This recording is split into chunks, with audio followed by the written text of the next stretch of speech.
mes très chers amis. Bonjour, bonjour, et je suis encore tellement heureuse d'être ce dimanche avec vous, ce dernier dimanche du mois de juin, et je suis aussi avec Tonton Merdi.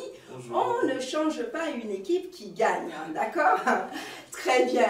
Alors j'espère que toi aussi tu es content d'être avec nous et que tu es dans la joie et que tu as envie de chanter, de louer pour ton Seigneur et tu as envie d'entendre ce qu'il a à te dire encore en ce jour. Alors on va fermer les yeux et on va remettre encore ces instants entre les mains du Seigneur.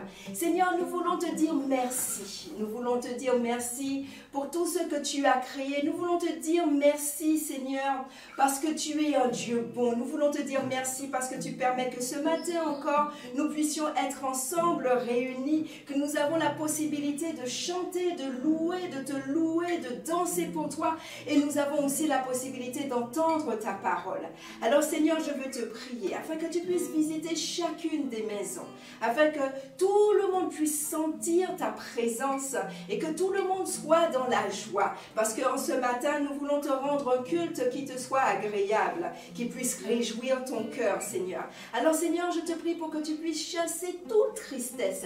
Si un enfant qui commence à regarder ce culte et qui est en train de bouder, que tu puisses le toucher, Seigneur. Si un enfant qui est triste, que tu puisses le toucher. Si un enfant qui est fâché, que tu puisses le toucher, Seigneur. Et que tout puisse changer pour qu'il puisse te louer en ce matin. Saint-Esprit, merci parce que tu prends le contrôle de toutes choses. On a prié dans le nom puissant de Jésus-Christ. Amen, amen, amen, amen. Je crois que tu es toujours joyeux et je crois que tu as envie de danser, que tu es comme moi, tu as envie de danser en ce matin. Ce matin, nous voulons nous réjouir, nous voulons chanter pour le Seigneur. Dis-toi que tu n'es pas en train de chanter pour ton frère ou ta soeur à côté de toi. Non, tu n'es même pas en train de chanter pour papa et maman. Tu n'es même pas en train de chanter pour tonton Merdi ou tata Béatrice. Tu es en train de chanter pour le Seigneur. Et ne dis pas, ah non, mais je ne sais pas chanter, je n'ai pas une belle voix, je ne sais pas danser. Le Seigneur n'a que faire de tout ça. Le Seigneur, il regarde simplement ton cœur et il regarde si tu es en train de le chanter ou de louer de tout ton cœur. C'est ça qu'il regarde. Alors, tu n'as pas d'excuse en ce matin. Tu dois chanter pour le Seigneur, tu dois danser pour le Seigneur parce que nous allons le faire. Amen. Amen. Amen. Alors échauffe-toi déjà. Allez, prépare tes jambes, prépare tes bras. Amen. Alors là où tu es, tu peux te lever. Parce que comme l'a dit Tata Béatrice, nous allons nous réjouir encore dans le nom du Seigneur en ce matin. Alléluia. Je veux me réjouir dans le Dieu de mon salut. En Jésus mon roi. Je veux me réjouir dans le Dieu de mon salut. En Jésus mon roi, dis-le avec moi. Je veux me réjouir dans le Dieu de mon salut. En Jésus mon roi. Je veux me réjouir dans le Dieu de mon salut. En Jésus mon roi. Encore une fois, je veux me réjouir dans le Dieu de mon salut. En Jésus mon roi. Je veux me réjouir dans le Dieu de mon salut. En Jésus mon roi. Car il rend mes pieds semblables à ceux de biche. Il me fait marcher. Il me fait marcher sur les lieux élevés. L'Éternel est ma force. Il rend mes pieds semblables à ceux de biche. Il me fait marcher. Il me fait marcher sur les lieux élevés. L'Éternel est ma force. Je veux me réjouir dans le Dieu de mon salut. En Jésus mon roi. Je veux me réjouir dans le Dieu de mon salut. En Jésus mon roi. Je veux me réjouir dans le Dieu de mon salut. En Jésus mon roi. Je veux me réjouir dans le Dieu de mon salut. En Jésus mon roi. Il rend mes pieds semblables à ceux de biche. Il me fait marcher.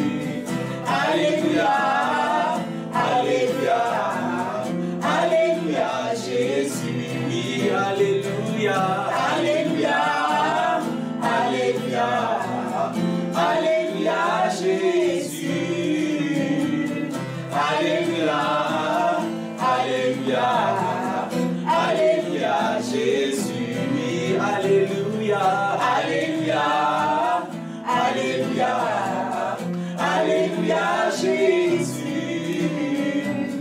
Alléluia, Alléluia, Alléluia, Jésus. Oui, je veux me réjouir dans le Dieu de mon salut, en Jésus mon roi. Je veux me réjouir dans le Dieu de mon salut, en Jésus mon roi. Dieu va faire encore, Dieu va faire encore, Dieu va faire encore, Dieu va faire encore, Dieu va faire encore, Dieu va faire. Alors réjouis-toi. Dieu va faire encore, Dieu va faire encore. Ah, il n'a pas fini, il va faire encore. Alors réjouis-toi ce matin. Dieu va faire encore, Dieu va faire encore, Dieu va faire encore. Alléluia, Alléluia. Il guérit les maladies, ressuscite ah, les c'est lui morts. qui fait ça. Il est puissant pour sauver, il ne change pas. Dieu va faire des miracles, des prodiges. Ah, il va faire encore, il va faire des miracles. Alléluia. Il guérit les maladies, ressuscite les morts. Ah, il a promis de guérir. Il ne change pas. Dieu va faire des miracles, des prodiges. Dieu va faire encore. Dieu va faire encore. Dieu va faire encore. Peut-être que tu es en train de douter ce matin. Le Seigneur te dit, il va faire encore. Il va faire encore. Il n'a pas fini. Il va faire encore. Dieu va faire encore. Oui, Dieu va faire encore. Dieu va faire encore. Il va faire plus que ce que tu demandes. Il va faire encore. Dieu va faire encore. Dieu va faire encore. Dieu va faire encore. Oui, Alléluia, Alléluia. Il guérit les maladies, ressuscite les morts.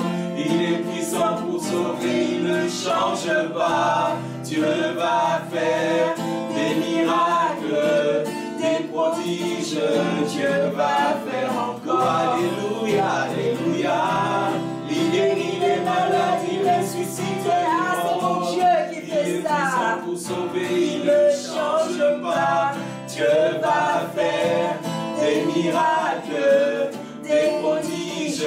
Dieu va faire encore. Dieu va faire encore. Dieu va faire encore. Dieu va. Ah, je sais qu'il est en train de faire déjà. Dieu va faire encore. Dieu va faire encore. Ah, toi en ses promesses, il va faire encore. Dieu va faire encore. Dieu va faire encore. Dieu va faire encore. Dieu va faire encore. Dieu va faire encore. Dieu va faire encore. Dieu va faire encore. Amen. Amen. Et encore une fois, nous voulons nous souvenir que heureux ceux qui savent écouter la parole de Dieu, qui savent la mettre en pratique. Et c'est pourquoi nous allons encore faire ce chant qui dit heureux, tout simplement heureux ceux qui savent écouter la parole de Dieu et heureux ceux qui savent la garder. Nous devons également faire comme eux. Amen. Heureux ceux qui savent écouter la parole de Dieu. Heureux ceux qui savent la garder. Oh, faites comme eux.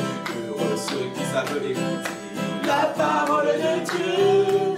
Heureux ceux qui savent la garder. Oh, faites comme eux. On y va. Heureux ceux qui savent écouter la parole de Dieu.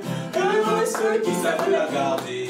Oh, faites comme eux. On y va. Heureux ceux qui savent écouter la parole de Dieu. Heureux ceux qui savent la garder. Oh, faites comme eux. On y va. Heureux ceux qui savent écouter la parole de Dieu.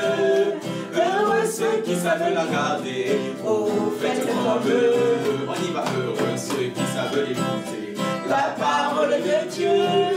Heureux ceux qui savent la garder. Oh, faites comme eux. On y va. Heureux ceux qui savent écouter la parole de Dieu. Heureux ceux qui savent la garder.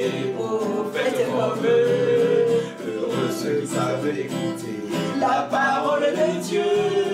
Heureux ceux qui savent la garder. Oh, faites comme On y va, faites comme eux. Oh, faites comme eux. On y va.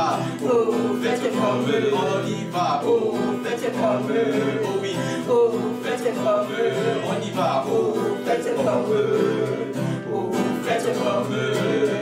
Oh, faites comme eux. Oh, faites comme eux. Amen, amen, amen.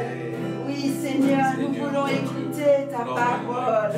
Nous voulons garder ta parole dans notre cœur. Nous voulons la mettre en pratique. Seigneur, parce que dans ta parole, il y a des promesses, Seigneur. Et Seigneur, oui, nous voulons écouter ta parole. Nous voulons croire en ta parole. Et nous voulons la mettre en pratique. Oui, Seigneur, tu dis que nous sommes heureux, Seigneur. Heureux, heureux, Seigneur. Ceux qui gardent ta parole. C'est ce que Jésus a dit aux disciples. Oui, nous sommes heureux, nous l'écoutons, mais nous devons la mettre en pratique aussi, Seigneur. Oh Seigneur, merci. Merci, Seigneur. Oh, parce que tout ce dont nous avons besoin se trouve dans ta parole. Tes promesses se trouvent dans la parole. Si l'on veut te connaître, c'est la parole. Tout ce dont nous avons besoin se trouve dans la parole, Seigneur. Ah, Seigneur, oui. Ta parole nous met en joie, Seigneur. Ta parole nous donne la paix, Seigneur. Ah, ta parole nous fait du bien. Ta parole, c'est comme cette nourriture qui nous permet de grandir, qui nous donne de la force. Ah, Seigneur, tu t'es présenté comme étant le pain de vie. Toi qui es la parole. Oui, Seigneur. Alors, Seigneur, oui, nous voulons encore écouter ta parole. Mais pas seulement l'écouter, nous voulons croire en ta parole. Et nous voulons mettre en pratique ta parole. Et ta parole nous dit que tu nous aimes. Ta parole nous dit que tu prends soin de nous. Ta parole nous dit que tu ne vas jamais nous abandonner. Ta parole dit que tu es notre secours dans les moments difficiles. Ah, ta parole dit que tu es celui qui nous transforme. Ta parole dit que tu es celui qui nous conduit, celui qui nous rassure. Ah, Seigneur, et je crois en ta parole. Je crois en ta parole. C'est pour cela que je me réjouis. Et c'est pour cela que les enfants se réjouissent encore aujourd'hui. Seigneur, ta parole dit, laissez venir à moi les petits enfants. Parce que tu aimes les enfants, Seigneur. Ah, Seigneur, je crois en ta parole. Je crois que tu aimes les enfants. Je crois que tu veux bénir les enfants. Oui, Seigneur, parce que c'est ta parole qui le dit. Oui, Seigneur. Ah, merci, Seigneur.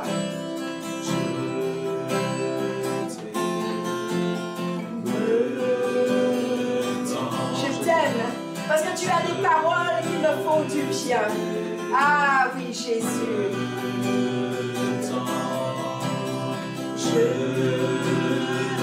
Je t'aime, Jésus, et j'aime ta parole. Ah oui, j'aime ta parole. On ne peut pas aimer Jésus sans aimer sa parole. Ah oui, je te donne ma vie, je t'aime. Je t'adore, je te donne ma vie. Oui, je t'aime, je t'aime. Ah, est-ce qu'il y a un enfant qui veut donner sa vie? Est-ce qu'il y a un enfant qui veut dire au Seigneur ce matin, je t'aime, je veux tout te donner. Je te donne tout. Je te donne ma vie. Oui, alors, je te donne ma vie. Ça veut dire que je veux vivre comme toi tu le dis, comme toi tu le veux. Oh oui, je te donne tout. Je veux que tu aies la première place dans ma vie. Je veux penser tout le temps à toi. Je veux lire ta parole. Je veux passer du temps avec toi. Je veux prier. Ah, c'est possible, même pour un enfant, c'est possible de passer du temps avec le Seigneur, de lire la Bible, de prier. C'est possible avec le Seigneur. C'est possible.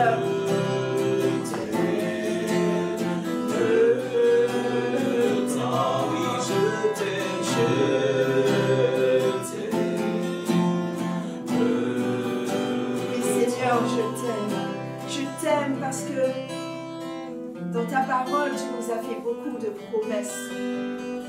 Et Seigneur, je sais une chose, quand les hommes nous font des promesses, parfois ils ne tiennent pas ces promesses. Mais toi, quand tu fais une promesse, tu tu accomplis toujours cette promesse.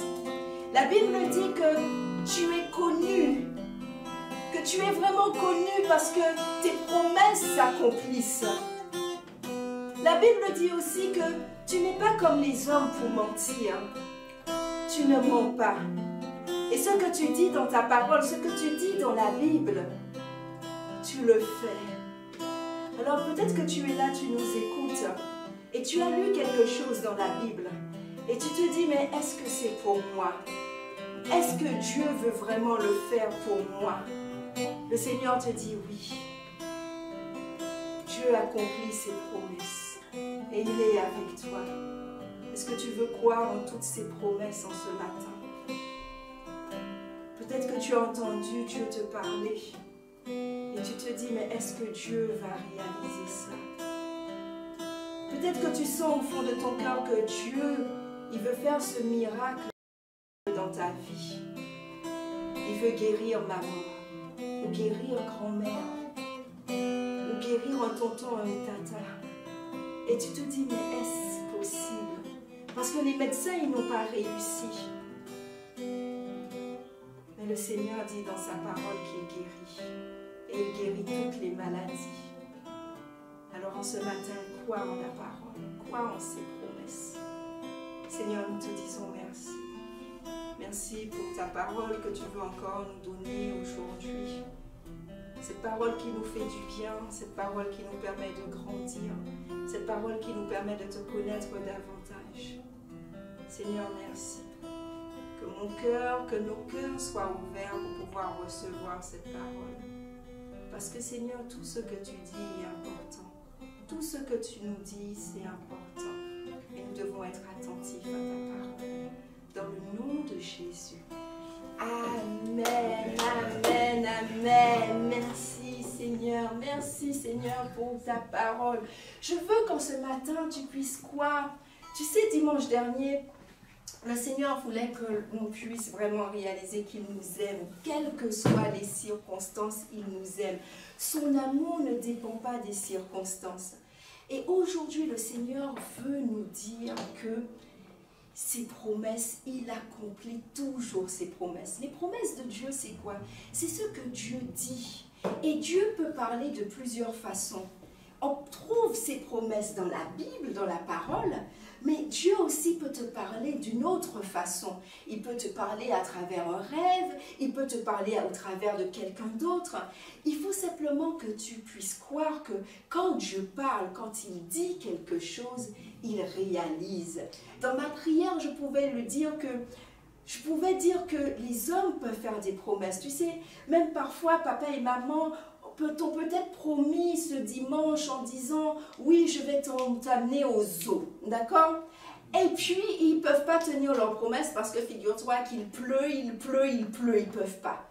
Mais Dieu, lui, il peut toujours et il veut et il va tenir ses promesses. Et c'est ce qu'il veut nous dire encore aujourd'hui. Nous continuons avec l'apôtre Paul.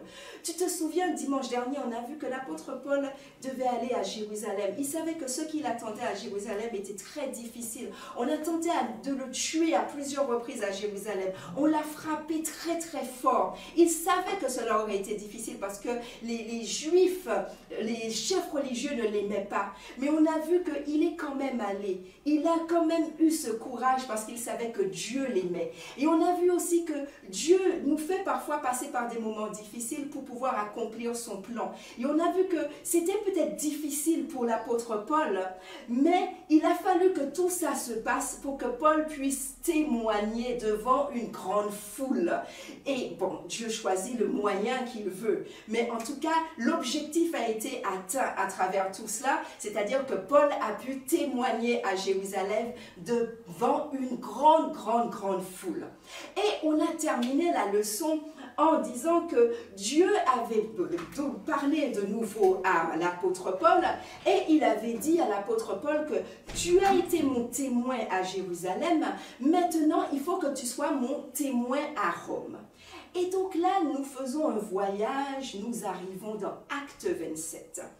Et Paul doit partir pour Rome. Mais Rome, c'est un long voyage. Et il sait que Dieu veut qu'il aille à Rome parce que Dieu a promis et Dieu, il tient toujours ses promesses. Mais Rome, ce n'est pas la porte à côté. Il faut y aller en bateau. Et il faut simplement que tu saches que les bateaux à l'époque de l'apôtre Paul, ce n'est pas les gros bateaux que tu connais maintenant avec des moteurs super puissants. À l'époque de l'apôtre Paul, eh ben, c'était les voiles et les rames. Alors ça pouvait prendre beaucoup de temps. Et donc, Paul embarque sur un bateau. Et il n'est pas seul. La Bible nous dit que dans ce bateau, il y a 276 personnes. Qui sont ces personnes? Dans ce bateau, il y a des prisonniers, comme Paul, d'accord? Paul est avec aussi Luc, le médecin Luc, et puis il y a un autre chrétien aussi. Et puis dans ce bateau, il y a tout l'équipage, bien entendu, il y a le capitaine, et puis dans le bateau, il y a encore d'autres personnes, parce que l'apôtre Paul est prisonnier, donc on ne va pas le mettre comme ça dans un bateau sans garde. Donc dans le bateau, il y a aussi le chef des gardes qui s'appelle Julius, et on a aussi les soldats. Et puis, en plus des personnes dans ce bateau, il y a aussi beaucoup de marchandises. Il y a du blé, il y a autre chose aussi. Et donc, l'apôtre Paul embarque. Mais ce qui se passe, c'est que dès le début, il y a des vents, le début du voyage ne se passe pas très bien. Le bateau est ballotté, il y a des vents contraires. Alors, je ne sais pas pour toi si tu as déjà pris le bateau. Moi, ça ne me fait rien, mais il y a des personnes qui ont le mal de mer, c'est-à-dire qu'il suffit que le bateau bouge un peu et boum, ça ne va pas. Alors, j'imagine eux sur le bateau qui étaient ballottés à droite, à gauche, franchement, c'était pas très agréable. En plus, il faut savoir que l'on rentrait dans la période de l'hiver, et voyager en hiver, c'est pas une bonne chose, parce qu'en hiver, il y a beaucoup de tempêtes. Donc, le bateau, à un moment, s'est arrêté dans un port, et puis l'apôtre Paul, il dit quand même, il faudrait qu'on puisse rester dans ce port parce que, franchement, on voit que le début du voyage n'est vraiment pas facile. Ce serait bien qu'on prenne le temps de rester, de passer l'hiver dans ce port et après, on va continuer. Pourquoi l'apôtre Paul dit ça? Parce qu'il sait que Dieu lui a promis d'aller à Rome. Même si ça prendra du temps, il va aller à Rome. Donc, il dit qu'on puisse s'arrêter dans ce port et après, quand les tempêtes seront passées, quand l'hiver sera passé, on pourra reprendre la mer. Il propose cela au chef, Julius. Mais Julius va prendre conseil auprès du capitaine. Et le capitaine, sûr de lui, dit non, je connais un autre port, on va quand même prendre la mer et puis on va aller à cet autre port. D'après toi, qui Julius a écouté? Est-ce qu'il a écouté le capitaine ou est-ce qu'il a écouté l'apôtre Paul? Non, il n'a pas écouté l'apôtre Paul, parce qu'il s'est dit, l'apôtre Paul, c'est un prisonnier, et puis qu'est-ce qu'il connaît à la mer? Qu'est-ce qu'il connaît au bateau? Mais mine de rien, l'apôtre Paul avait beaucoup voyagé, il avait déjà pris beaucoup de bateaux, et il s'y connaissait quand même un peu. Mais au final, Julius, il va écouter le capitaine sûr de lui, qui dit, non, je connais bien mon bateau, on va quand même y aller. La Bible nous dit qu'au début, il y avait un léger vent. Donc, le voyage se passait tranquillement, un léger vent.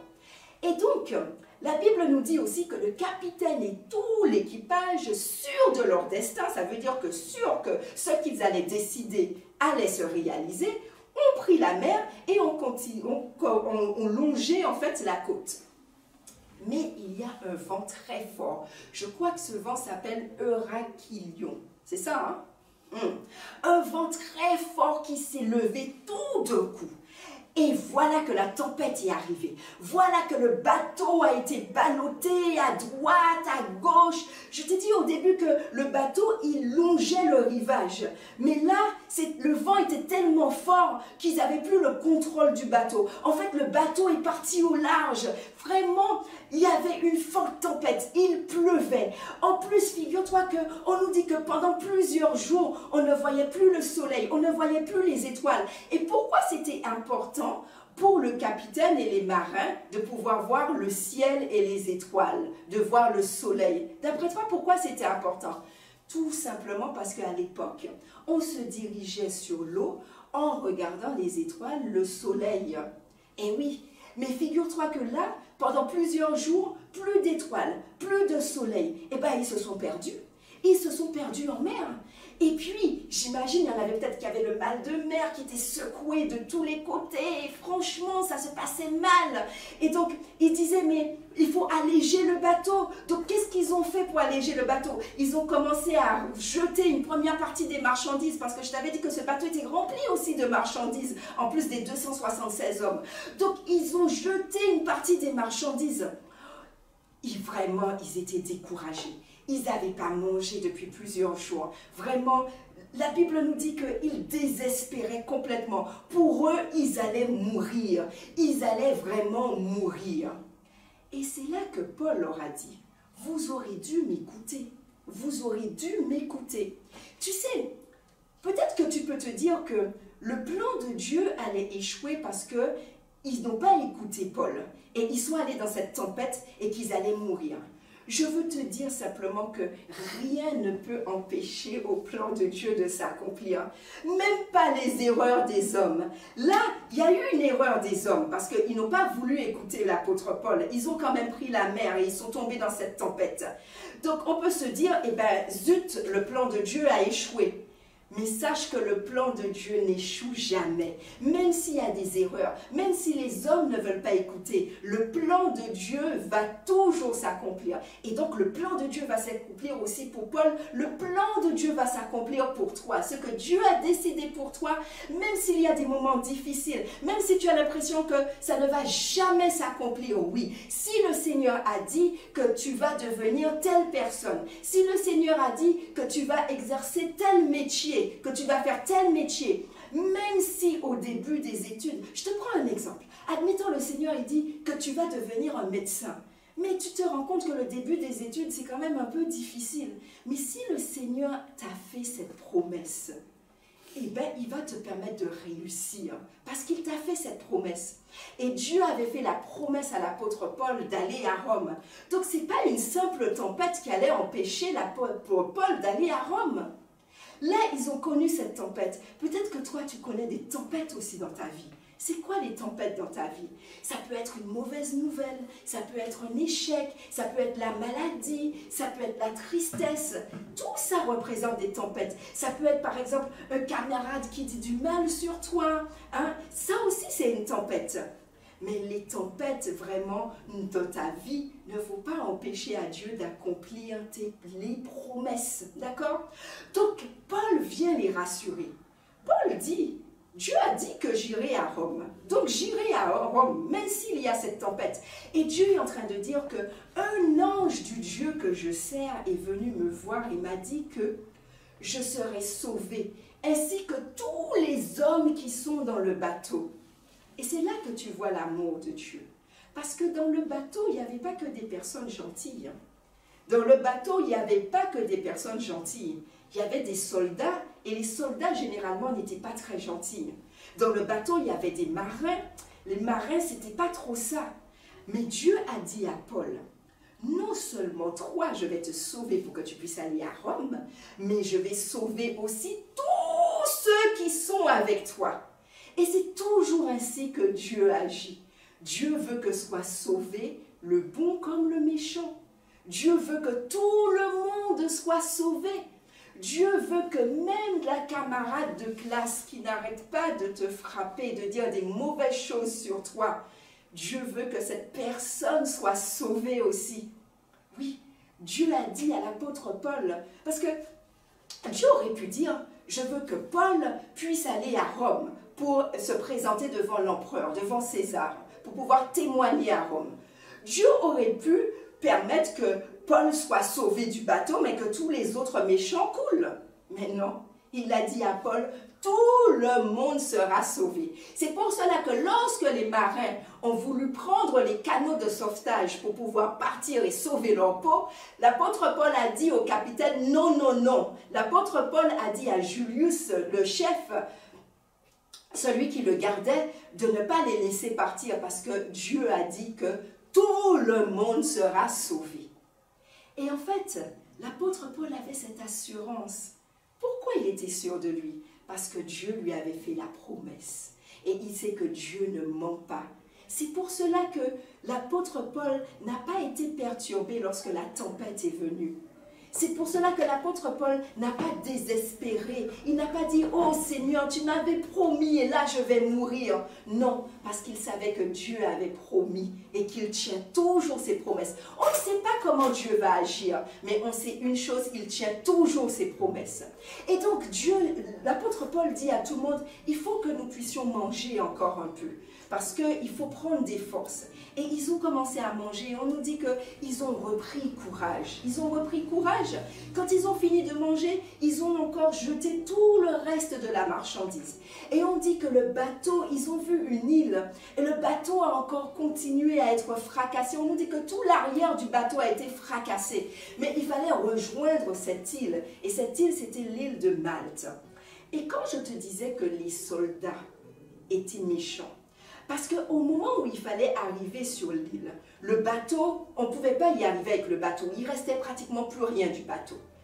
Tu sais qu'est-ce qu'ils ont dit, les soldats? Ils ont dit, il faut qu'on tue les prisonniers. Il faut qu'on tue les prisonniers parce qu'ils vont profiter de cette situation pour se sauver. Et pourquoi les soldats disaient ça? Parce qu'à l'époque, tu sais, si tu étais soldat et qu'on te donnait la garde de prisonniers, si les prisonniers s'échappaient, eh bien, on te tuait. Et donc, les soldats ne voulaient pas être tués. Donc, ils ont dit, tuons ces prisonniers pour qu'ils ne puissent pas s'échapper. Mais Julius, le chef, Dieu avait touché son cœur. Julius ne voulait pas tuer l'apôtre Paul. Et Julius, qu'est-ce qu'il a décidé? Le Seigneur va toujours placer à côté de toi quelqu'un qui va prendre ta défense, quelqu'un qui va t'aider. Et c'était Julius pour l'apôtre Paul. Et donc, Julius a dit non, non, non, non, non. Ceux qui savent sauver, ceux qui savent nager, qui puissent y aller à la nage. Mais ceux qui ne savent pas nager, qui puissent prendre les planches, ce qui reste du bateau pour pouvoir aller sur l'île.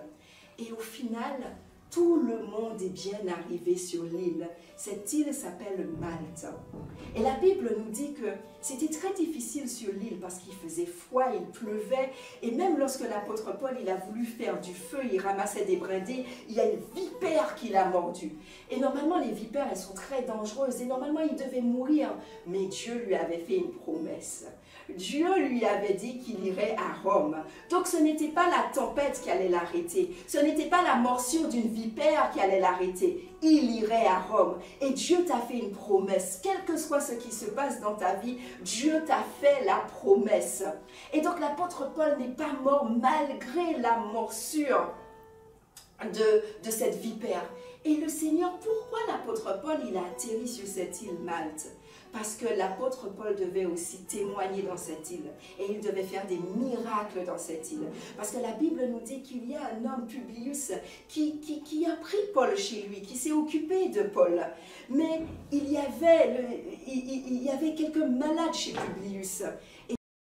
Donc tu sais quoi, l'apôtre Paul a pu montrer que le Seigneur guérissait. Parce que cet homme qui était malade, qui avait la dysenterie, et bien l'apôtre Paul, Dieu a guéri cet homme au travers de l'apôtre Paul.